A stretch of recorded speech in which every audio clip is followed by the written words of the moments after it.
The palace pillars stand in a cold, arrogant silence. They aren't just made of stone.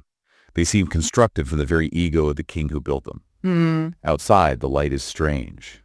A fading orange glow of a sun that is neither fully set nor truly risen. It is Hiranyakashipu, that fragile gap between day and night. That threshold moment. And then the silence is murdered. A sound that is not quite a scream and not quite a roar shatters the air. The stone of the pillar explodes, sending dust choking through the hall. And from the debris steps a form that defies biology, half human, half beast, with eyes like burning coals and a mane that shakes the foundations of the world. And just like that, the illusion of invincibility is broken. It creates such a visceral image, doesn't it? The precise moment when the impossible stops being impossible and becomes, well, inevitable. Yeah, absolutely cinematic. Welcome back, everyone, to another deep dive into the Vishnu Purana.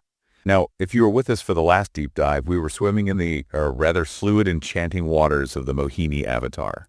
All charm and illusion. Yes. But today we are pivoting.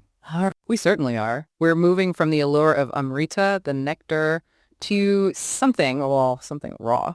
Tectonic power. We're looking at a force that the texts argue is much stronger than any magic potion. Bhakti. Devotion. And specifically, what happens when an immovable object, a demon king's ego, meets a force that, just refuses to stop. And the central question we're grappling with is one that I think actually bothers a lot of people. Can God be born from a mere pillar? Just a piece of stone? And perhaps more practically, how do you dismantle a fortress of immortality without breaking the rules of the game? That is the crux of it. This isn't just a bar brawl between good and evil. No. It's a legal drama played out on a cosmic scale. It's all about contracts, clauses, and the ultimate loophole. So let's set the stage. Our antagonist, we're talking about Hiranyakashipu. In a lot of pop culture retellings, he's just this angry monster with a club. Yes, a bit one-dimensional. But looking at the source material, he's so much more than that, isn't he? He's a master strategist. He is. You have to understand, Hiranyakashipu isn't driven by mindless rage. He's driven by a desperate need for security. He wants to conquer death. But he's smart. He knows you can't just walk up to Brahma, the creator, and say, "Make me immortal, please." Exactly. The universe doesn't grant blank checks. There are rules. And the main rule is what is born must die. So what does he do? He approaches Brahma not with a request for immortality, but with a request for a conditional life. He drafts what is, for all intents and purposes, a perfectly coded legal contract. I want to spend some time on this because it's brilliant. It feels like reading a software license agreement. He's trying to hack the source code of reality. That's a great way to put it. Let's walk through these clauses because they are incredibly specific. They are airtight. Or so he thinks. He starts with the biological clause. He demands that he cannot be killed by any man, nor by any animal. Right, so that covers, well, everyone. No assassins, no wild tigers. Yeah. Simple enough. Then he moves to the spatial clause. He cannot be killed inside a residence. Nor outside of it. Precisely. Wait, but that covers everywhere. I mean, if you aren't inside, you're outside. Where else is there? He's trying to eliminate place as a variable. Then comes the temporal clause. Not during the day. And not during the night. Okay, so he's safe 24/7. And finally, the instrumental clause. He cannot be killed by any astra, which are projectile weapons like arrows or missiles, right, or shastra, which are handheld weapons, swords, clubs, that sort of thing. Oh, and he also adds that he can't be kills on the earth or in the sky. It's a masterpiece of bureaucracy.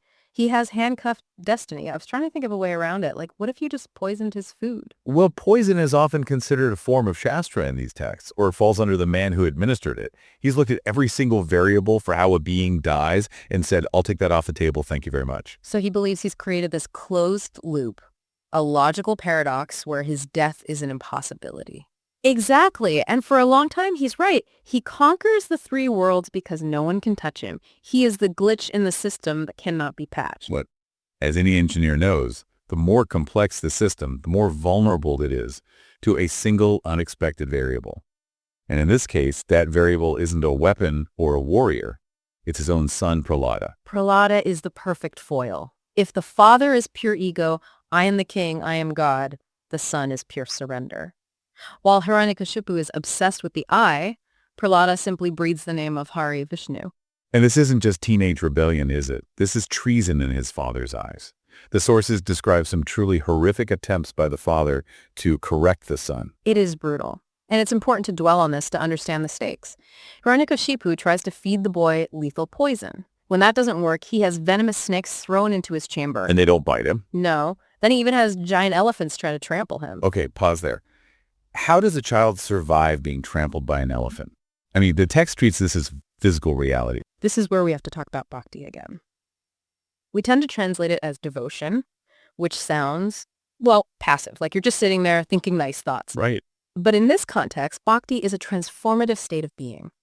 When the elephants charged, Prahlada didn't see a monster coming to kill him. He saw Vishnu in the elephant. So he didn't even perceive a threat. He perceived the divine. And the text suggests that because he saw no separation between himself and the elephant, since both in his mind are expressions of Vishnu, the elephant couldn't harm him. It's like a friend or foe identification system.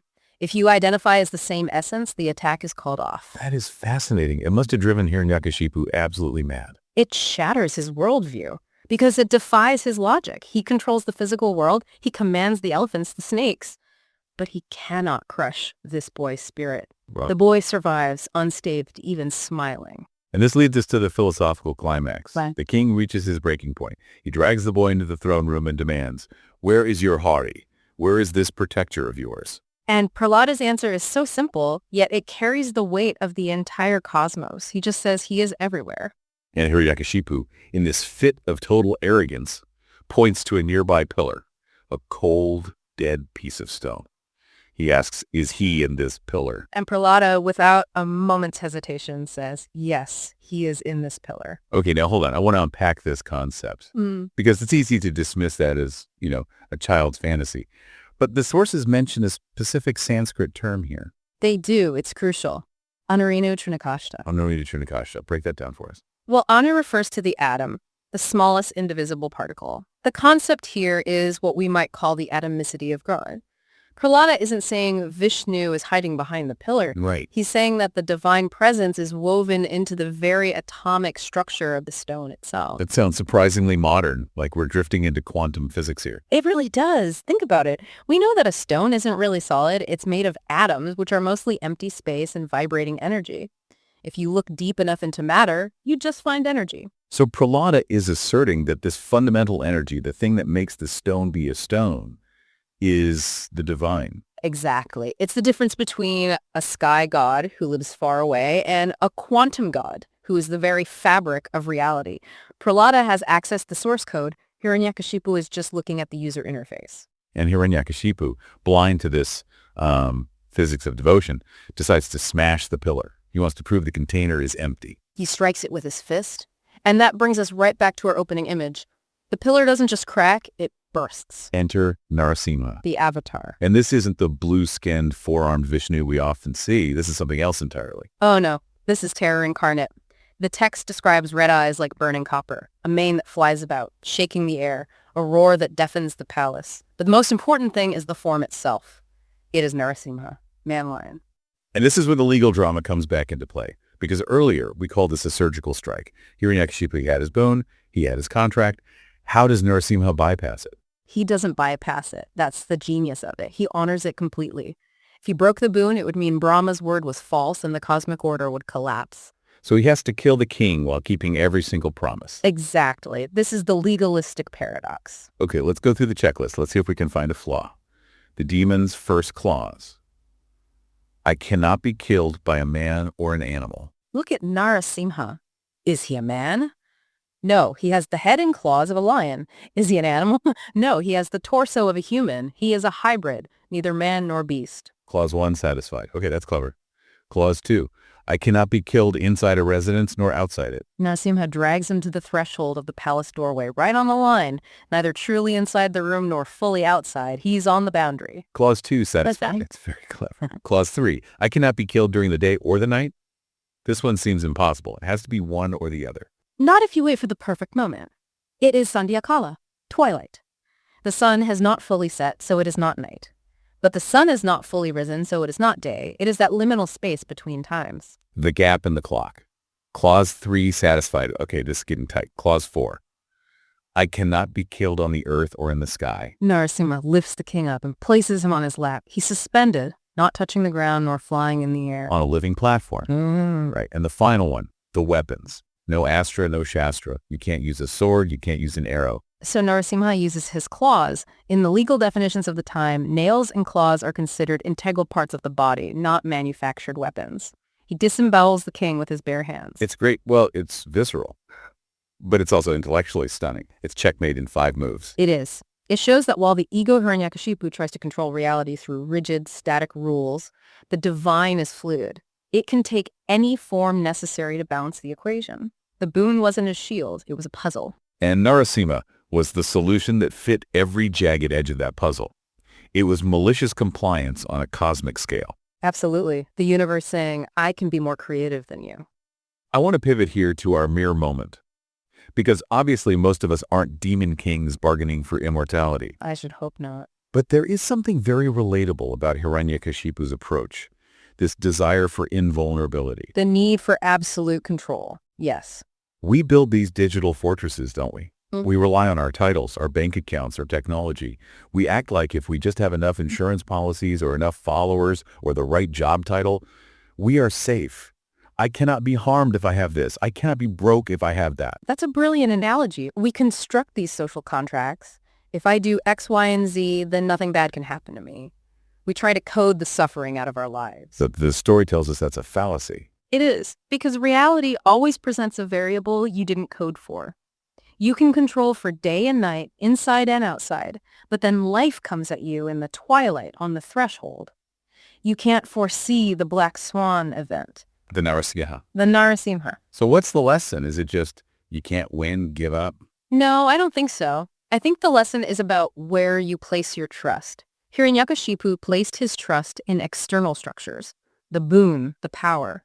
Prahlada placed his trust in an internal truth. This idea of an internal Narasimha. Yes. The story teaches us about extreme conditions. When the walls fall, when the bank account freezes, when the title is stripped away, what's left? If you are Hiranyakashipu, nothing is left. You are your walls. But if you're Prahlada, You have a core of strength that doesn't depend on the walls. It reminds me of that generation gap aspect you mentioned. The father is rigid ideology. I am the system. The son is a search for truth that transcends the system. and that's where the real courage comes from. When you stand by that truth, even when facing elephants, you summon that Narasimha energy, that unexpected strength that rises up to shatter obstacles. Precisely. And notice, Narasimha only appears when the challenge becomes existential. It's the ultimate response to ultimate desperation, the adrenaline of the soul. So let's look at the aftermath. The roar fades, the dust settles, the fortress of ego is dismantled. And the universe bows, not to the violence of Narasimha, but to the devotion of Prahlada. In fact, the texts say Narasimha was still raging until Prahlada approached and calmed him down. The calm after the storm. But here's where it gets really interesting. For anyone following the structure of the Vishnu Purana, we usually end this story here. Bad guy dead, good guy wins, roll credits. But the Purana doesn't stop. We shift our gaze to the narrator, the sage Maitreya. Who has been listening to all of this. He's the audience surrogate. And he has a realization. He's heard the stories of God, the avatars, the drama, but he suddenly understands he doesn't know the context. He doesn't know the stage on which these plays are performed. He knows the characters, but he doesn't have the map. Exactly. He turns to his teacher, Parashara, and asks, what is the map of existence? What is the structure of this universe God inhabits? Which brings us to our teaser for the next deep dive. We're promising a shift from story to masterclass. We are going to enter the library of infinity. Next time, we aren't talking about demons and boons. We're talking about the 6 parts of the Vishnu Purana and the science of the 14 worlds. The cosmology, the actual physics of the Puranic universe. It's dense, it's geometric, and it changes how you understand every single story we've told so far. We're finally going to see the blueprints. I can't wait. It sounds like we're finally going to see the board on which this entire game is played. It puts everything into perspective. Well, we have covered a lot of ground today. From the arrogance of a king who thought he could legislate immortality, to the roar of a lion man who proved him wrong. And the quiet, immovable faith of a boy who knew the truth in the atom. A powerful reminder that no matter how secure we think our fortresses are, nature always has a key we haven't seen. Let courage and devotion be your guide. If you enjoyed this deep dive, please like, follow, and subscribe. It helps us keep these conversations going. Until next time. Take care, everyone.